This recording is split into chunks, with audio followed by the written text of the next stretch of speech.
BR Ambedkar Konaseema జిల్లా రాయవరం మండలం tractor పుల్లల లోడుతో ఉన్న ట్రాలీని దొంగలించిన వ్యక్తిని అదుపులోకి తీసుకుని కేసు నమోదు చేసినట్లు రాయవరం ఎస్ఐడి సురేష్ బాబు తెలిపారు. మీడియా సమావేశంలో వివరాలు వెల్లడిస్తూ మార్చి 10వ తేదీ రాత్రి 8 గంటల సమయంలో పసలపూడిలోని గోదావరి రైస్ మిల్ వద్ద ట్రాక్టర్ పుల్లల లోడుతో ఉన్న ట్రక్కును గుర్తు తెలియని వ్యక్తి అపహరించుకుపోయినట్లు అదే గ్రామానికి చెందిన పిల్లి జానకి రామయ్య మార్చి 11వ తేదీన పోలీసులకు ఫిర్యాదు చేశారు. ఫిర్యాదుపై కేసు నమోదు చేసి దర్యాప్తు ప్రారంభించామన్నారు. మే 8వ తేదీ ఉదయం 10 గంటల సమయంలో వెదురుపాక గీతా మందిరం వద్ద వాహనాలు తనిఖీ చేస్తుండగా అపహరణకు గురైన ట్రాక్టర్ వేసుకుని ఒక వ్యక్తి వస్తున్నాడని అందిన సమాచారం మేరకు బిక్కవోలు మండలం కొంకూతురు వైపు నుండి వస్తున్న ట్రాక్టర్ డ్రైవర్ అనపర్తి మండలం కొప్పవరం గ్రామానికి చెందిన నల్లమిల్లి సూర్యనారాయణ రెడ్డిని అదుపులోకి తీసుకుని విచారించగా చెడు వ్యసనాలకు బానిసై తానే ట్రాక్టర్ దొంగలించినట్లు అంగీకరించాడన్నారు.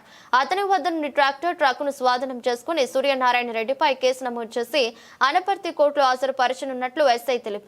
కేసును ఛేదించిన CI P Doraraju, SI Suresh Babu, head constable Satyakumar, constable వీరేంద్రలను ఎస్పీ బి కృష్ణారావు అభినందించారు. నమస్కారం. రాయవరం పోలీస్ స్టేషన్ పరిధిలో పసలపూడి గ్రామంలో గత 3వ నెలలో మార్చి నెలలో 10వ తేదీన రాత్రి 8 గంటల ప్రాంతంలో ఒక పుల్లల లోడ్తో లోడ్ చేస్తున్న ట్రాక్టర్ ని మరియు ఆ ట్రక్ ని తీసుకుని ఒక వ్యక్తి దొంగతనం చేసి వెళ్ళిపోయాడని చెప్పి 11వ తేదీన పిల్లి జానకి రామయ్య అనే ఫిర్యాదుదారుడు ఇచ్చిన రిపోర్ట్ మేరకు కేసు నమోదు చేయడం జరిగింది. అప్పుడు వెంటనే ఉన్నతాధికారులకు తెలియపరచగా గవర్నర్ శ్రీ ఎస్పీ గారు మరియు డిఎస్పీ గారు మరియు సిఐ గారి యొక్క ఆదేశాల మేరకు ఒక స్పెషల్ టీం ఫామ్ చేసి అప్పటి నుంచి కూడా ఈ ముద్దాయి కోసం అన్ని రకాల ఎంక్వైరీ చేయడం జరిగింది. సీసీ ఫుటేజ్ కలెక్షన్ కానీ, తర్వాత టెక్నికల్ ఎవిడెన్స్ కానీ అన్ని కూడా గ్యాదర్ చేయడం జరిగింది.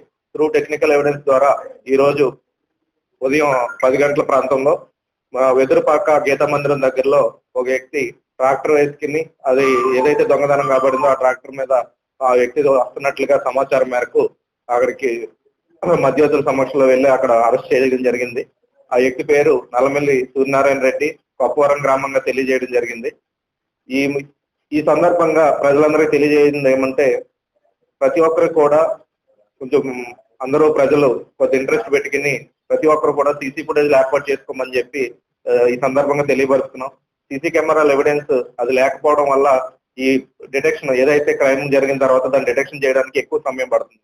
ఇప్పుడు ఇందులో కూడా సీసీ ఫుటేజ్ ఆధారం ఏమో దొరకకపోతే దాని టెక్నికల్ ఎవిడెన్స్ ఆధారంగా మరియు ఈ టవర్ డంపులు ఇవన్నీ అనాలిసిస్ చేసుకుని ఈ ముద్దాయిని క్యాచ్ చేయడం జరిగింది. కావున సీసీ కెమెరాలు అందరినీ కూడా ఏర్పాటు చేసుకుని ఈ దొంగతనాలని డిటెక్షన్ చేయడంలో సహాయపడవలసిందిగా ప్రతి ఒక్కరు తెలియపరుస్తూ అందరికీ ధన్యవాదాలు.